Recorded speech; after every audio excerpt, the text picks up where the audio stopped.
Namaste. Yesterday, somebody asked that how to escape from Ketu. The answer is that from where and how you will escape.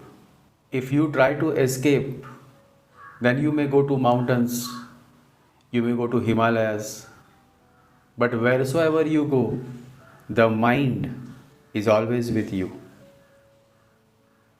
And unless the mind drops, there is no escape. Wheresoever you will go, the mind will always be with you. And the whole trouble is this mind.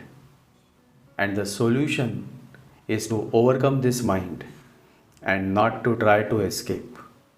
And Ketu is that supreme energy that motivates you to go beyond the mind. In this podcast, I have talked briefly on this beautiful subject. So let's begin.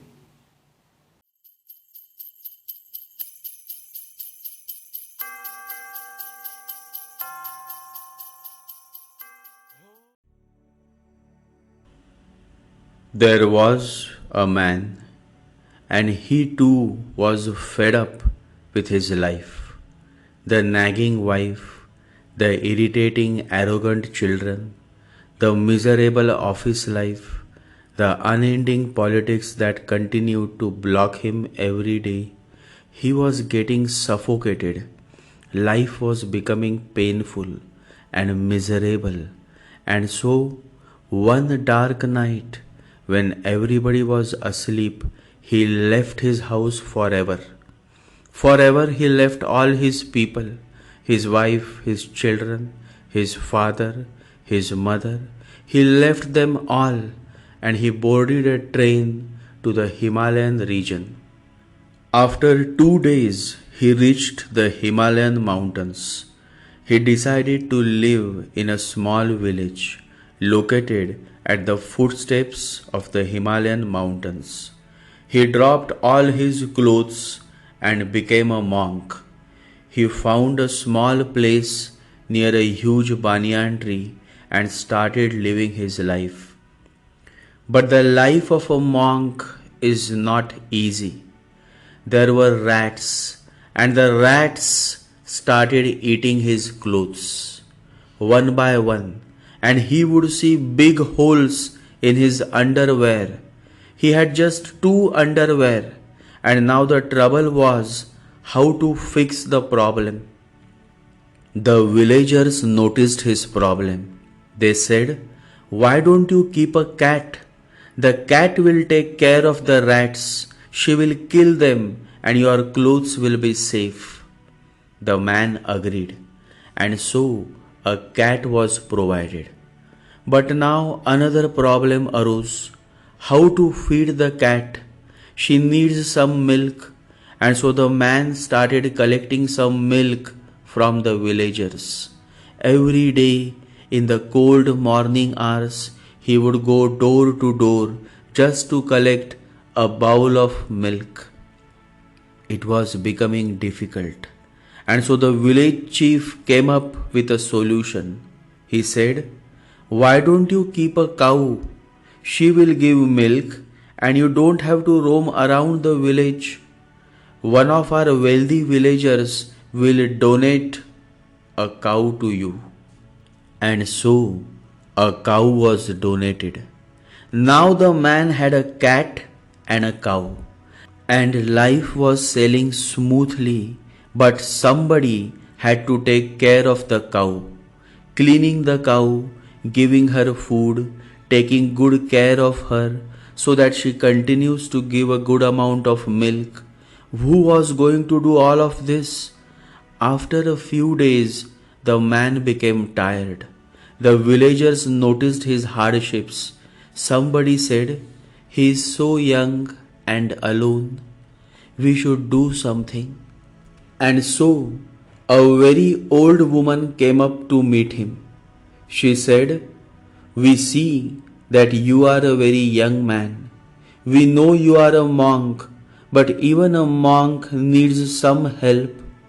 There is a suggestion, or rather a proposal from us. Just at the back of my house, there is a young widow. She lives alone. We would ask her to join you so that she can take care of your cow. The man agreed. And now the woman came in, and life started sailing smoothly.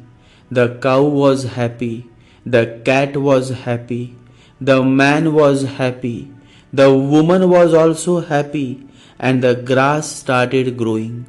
Green pastures. It all grows on its own until one day the woman became pregnant and she gave birth to twins. And the man said to himself, "Oh my God, what have I done? I left my wife, my family, to renounce this material world, to escape from the pains of the material world, and look where I have fallen. I have again started back from where I started." And this is what happens when you try to escape. Escaping is not the solution. Facing life the way it is, accepting life the way it is, that is the solution. People want to escape, but escape is not the solution. The more you escape, the more you will be chased by your karma. Let it be very clear, the answer to your misery is not in escaping, but in facing life the way it comes. Don't escape from any situation. If you escape, then something will remain missing in you. Then your bodhi chitta, that is consciousness, will not be that ripe, will not be that rich. Live life in its multi-dimensionality. What will you escape from? People come to me and they ask the same question: how to escape from all our troubles and miseries?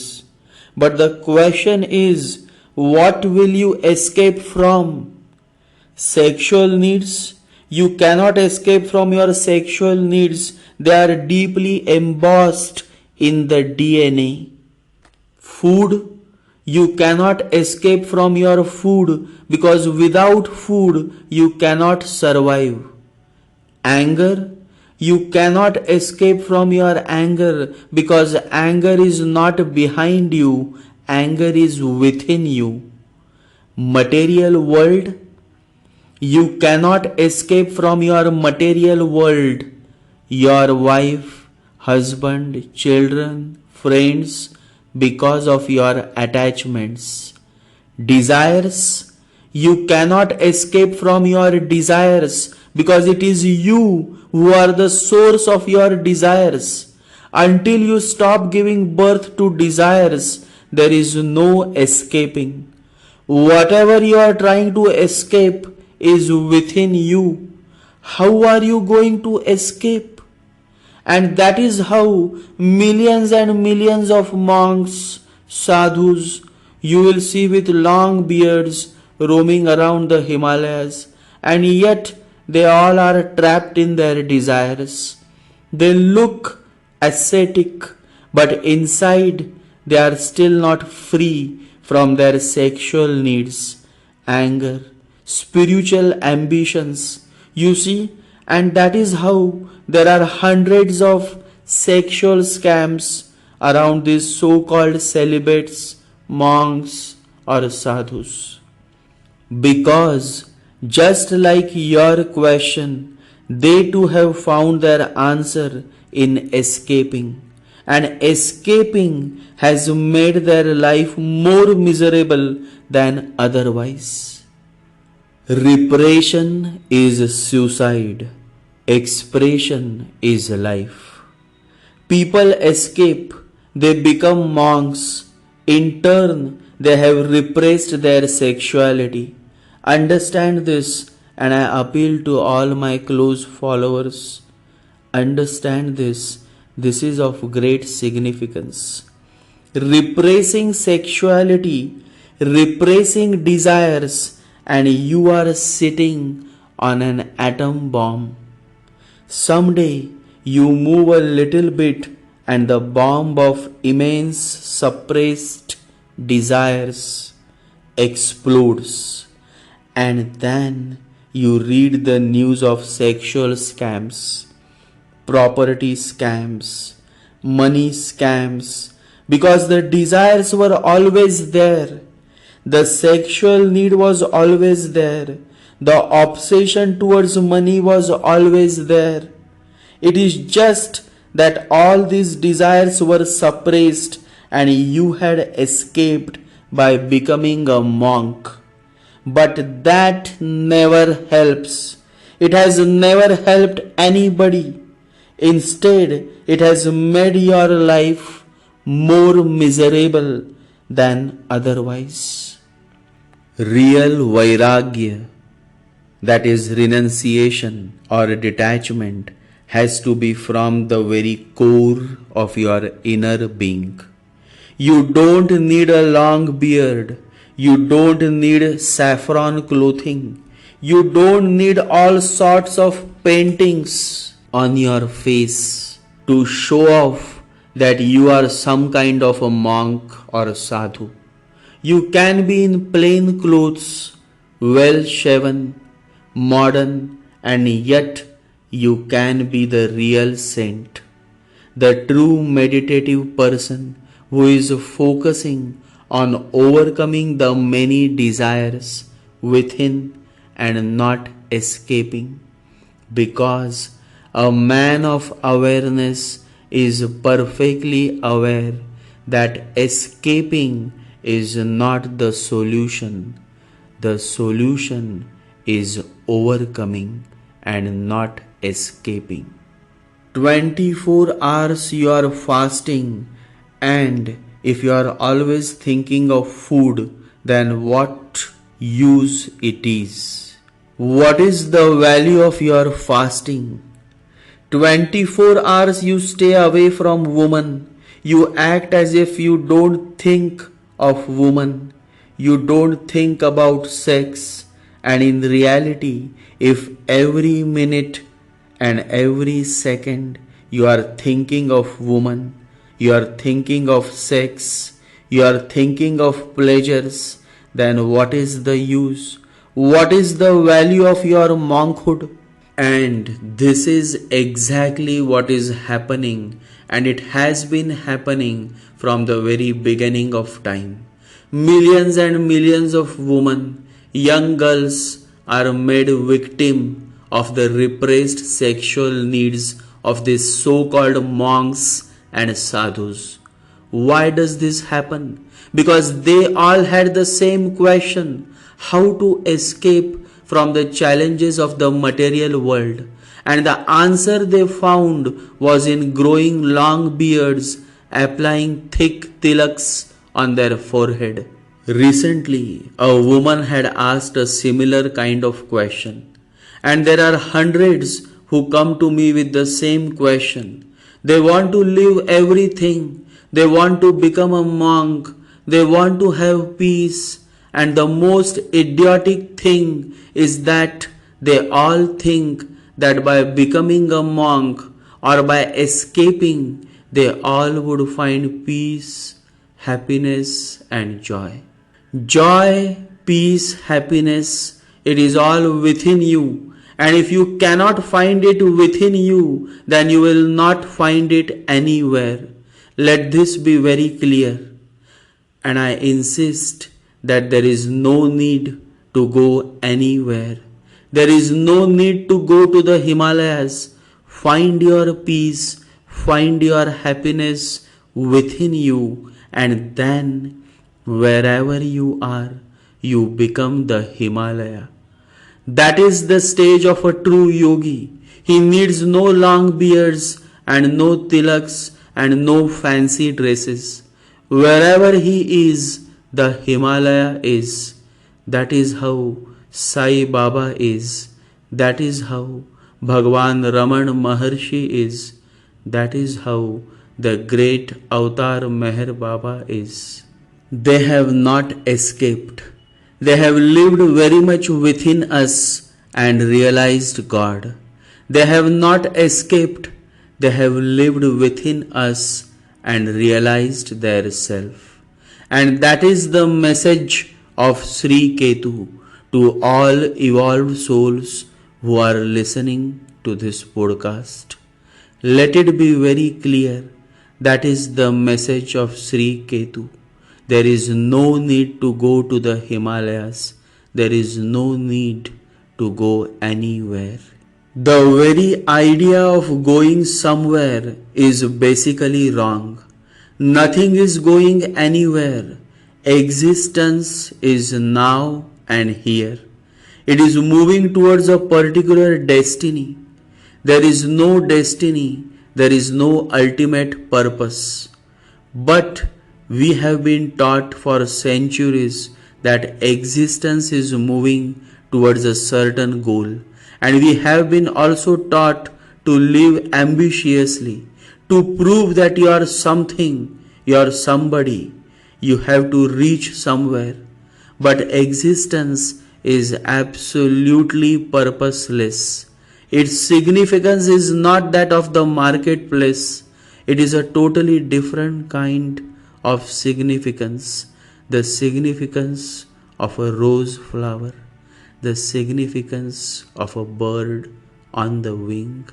It is an end unto itself. But because you are being ignorant, you are not able to listen to what life is saying to you, what Sri Ketu is saying to you. Listen to life, flow with your life, but you don't believe in yourself, then how can you trust the flow of your life? You are always thinking that life may drag you somewhere, but life is the greatest teacher. It never will drag you. It will always give you experiences that if you take it positively, you will grow as an individual. You will become mature as an individual.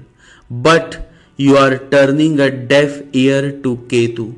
And so you will continue to suffer, not because of Sri Ketu, but simply because of your utter ignorance. Ignorance of not living in total acceptance. Always remember, don't be angry at life. It is not a life that is frustrating you. It is you who are not listening to life. Sri Ketu wants you to listen to what your life is saying. Accept all that life is providing you with a sense of gratitude, and you will find peace. But your expectation is huge. The mind is always restless, and Sri Ketu staunchly is against the mind. The more you follow the monkey mind, the more you would find yourself in utter depression. Remember, the way is to reach the no mind stage, and that is precisely what meditation is all about. The mind is the world, and the no mind is freedom from the world. The mind is a misery, and no mind is the end of misery and the beginning of joy. Remember, we all are born as a no mind. Let this sink into your heart as deeply as possible, because through that a door opens. If you were born as a no mind, then the mind is just a social product. It is nothing natural. It is cultivated. It has been put together on top of you. Deep down, you are still free. You can get out of it. One can never get out of nature, but one can get out of the artificial any moment one decides to. Meditation is a state of no mind. You cannot find meditation through the mind because mind will perpetuate itself. You can find meditation only by putting the mind aside, by being cool, indifferent, unidentified with the mind. And no mind is exactly what Sri Ketu is. Whenever Ketu Dasha begins, just put aside your mind. The message of Sri Ketu is sit down and meditate. Turn inwards, look within. But you suffer because you are focused all the time on what is happening outside. Who is doing what? Who is going where? Who is saying what about me? The whole time your focus remains on the outside, and if you continue to do so, you and all those who are going through Ketu Mahadasha are going to find life as hard as the mountain rock. But the same life can become as soft as a cotton pillow when you start turning inwards, when you learn to overcome the monkey mind. If you turn inward, you will find a space where there is a solution for everything. If you are a Rahuish person, you will find Ketu Mahadasha very difficult. And if you are a Ketuish person, you will excel, you will grow, you will transform inside out during Ketu Mahadasha. Ketu represents Lord Ganesha. Have you seen the idol of Lord Ganesha? You must have seen millions of times, but have you ever observed? Observe, and if you observe, you will realize that Lord Ganesha has no human head, no mind. The head that you see is of the elephant. And why elephant? Because elephant is the wisest being on this planet. And so it is a perfect representation of a God who is totally engrossed within, wherein the mind is not at play, where the self is constantly meditated upon. How beautiful is this representation of the greatest gods of all, Lord Ganesha. Whatever you worship on the outside is what you become from the inside. That is how idol worship was introduced by the ancient seers and sages. There are instances where idols of Lord Ganesha have been found in the Middle East, South America, and the Far East.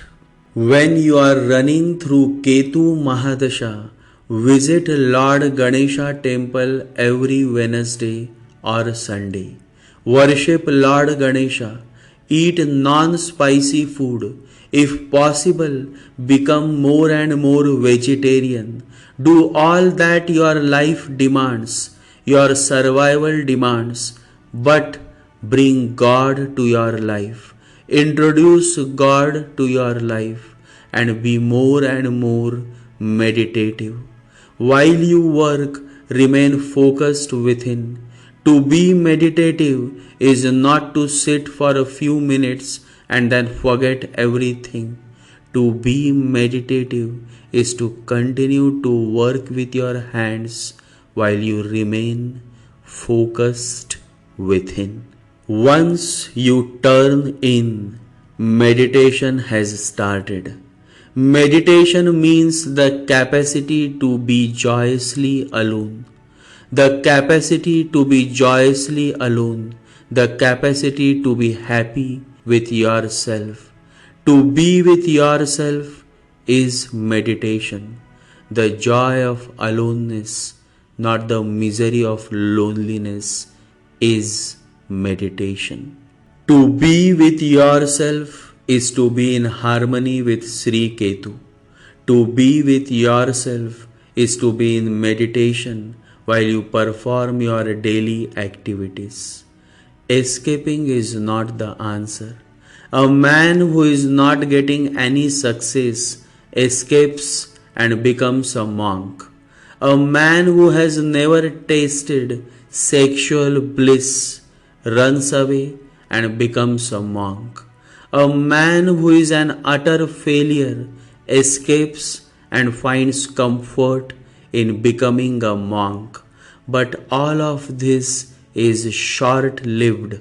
Someday he gets back in the same trap that he had so cleverly escaped. You will never become a Buddha. You will never attain spiritual liberation. You will never find happiness until you realize the basic truth, that is, not to escape, but face your own karmic dues. That can truly liberate you from the unending sufferings of the birth and rebirth cycles. Spiritualism is experienced only when you have everything that you had wished for, and yet you drop all the pleasures. You have opted for monkhood not by chance but by choice. You have millions of opportunities to enjoy sex, and yet you are no more interested. You have millions of opportunities to exercise power, and yet you are no more interested. You have thousands of treasures, and yet you are no more interested. You have all the happiness you had wished for, and yet you are no more interested, because you have realized the truth that all these are not going to last forever. That is how Prince Siddhartha realized. He was the greatest prince. All pleasures were at his feet, and yet one night he left it all. Not because of pain and suffering, not because of any failures, not by chance, but by choice. And that is how Prince Siddhartha was transformed into the greatest saint that the world has ever known, Gautam Buddha. Prince Siddhartha later came to be known as Gautam Buddha, the most beautiful enlightened man who walked on this planet. He did not escape because of any pain. He had all the happiness and pleasures, and yet he opted out. He renounced the material world. That is when real spiritual experiences are observed. But who wants to listen? People are shallow, and shallowness leads you to nowhere.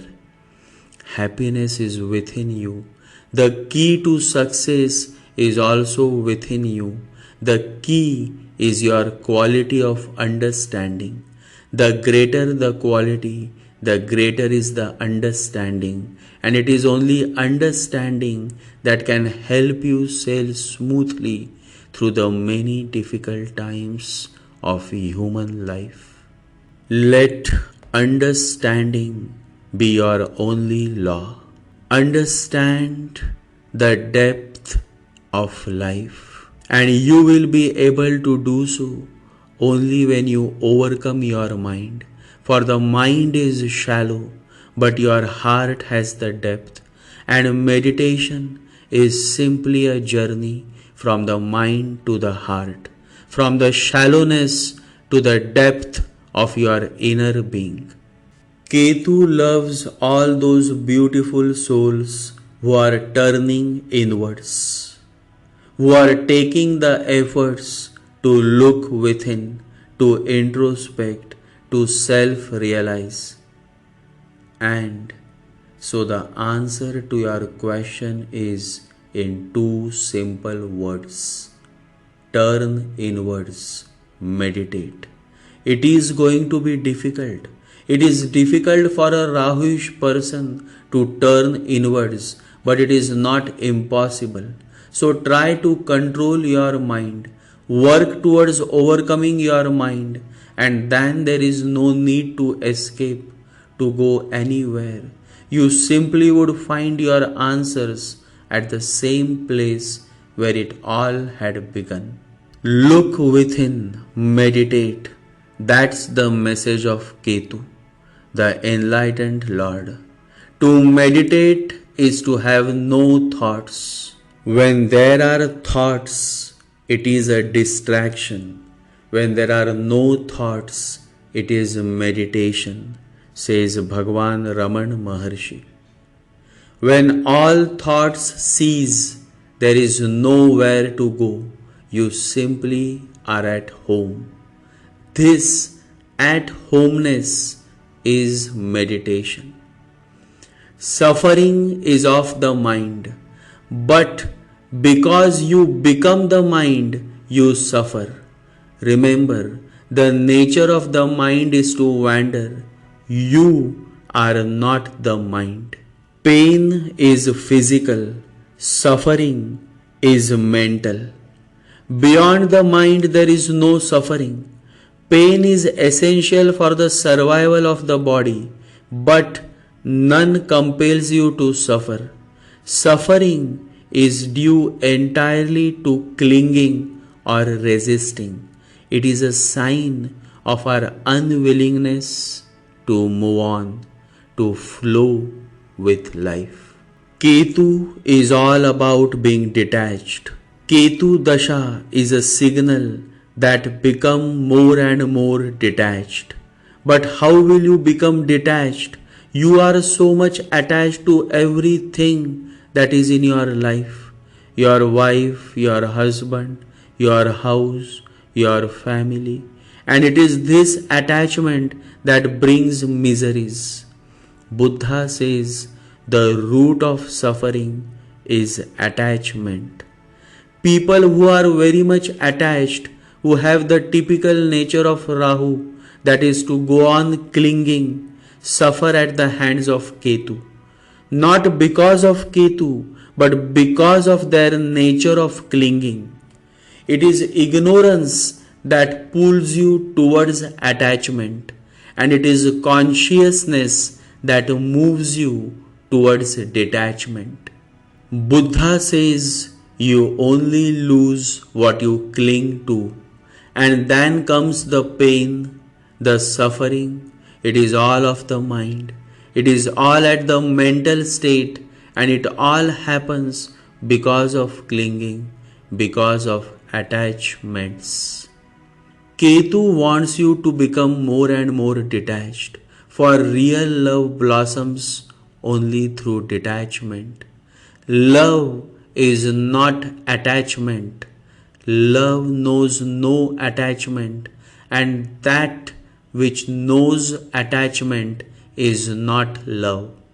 Love blossoms only when there is no attachment, no possessiveness, when love is totally detached. The real meaning of detached love is to let others exist without forcing our will upon them. That is spiritual love. Let detachment be the answer to all your miseries. And to all my followers and listeners, if you are going through Ketu Mahadesha, learn to become more and more detached. And you would be able to do this only when you overcome your mind. For the mind is habitual of clinging, but the heart is like a flowing river, never attached, and yet filled with abundance of love. Focus on your heart. Focus within. That's the message, the only message of Sri Ketu. Escaping is easier, but escaping is not the solution. Let this be very clear. The only way out is through facing your difficulties with deep faith and understanding. To understand everything is to forgive everything. Let understanding be your only law. Jai Sri Ganesha, Jai Guru.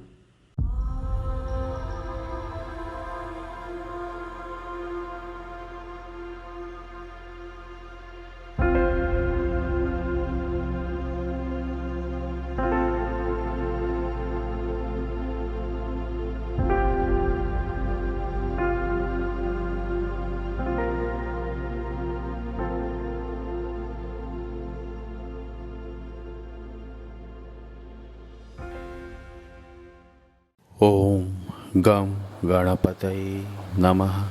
Om Gam Ganapataye Namaha. Om Gam Ganapataye Namaha.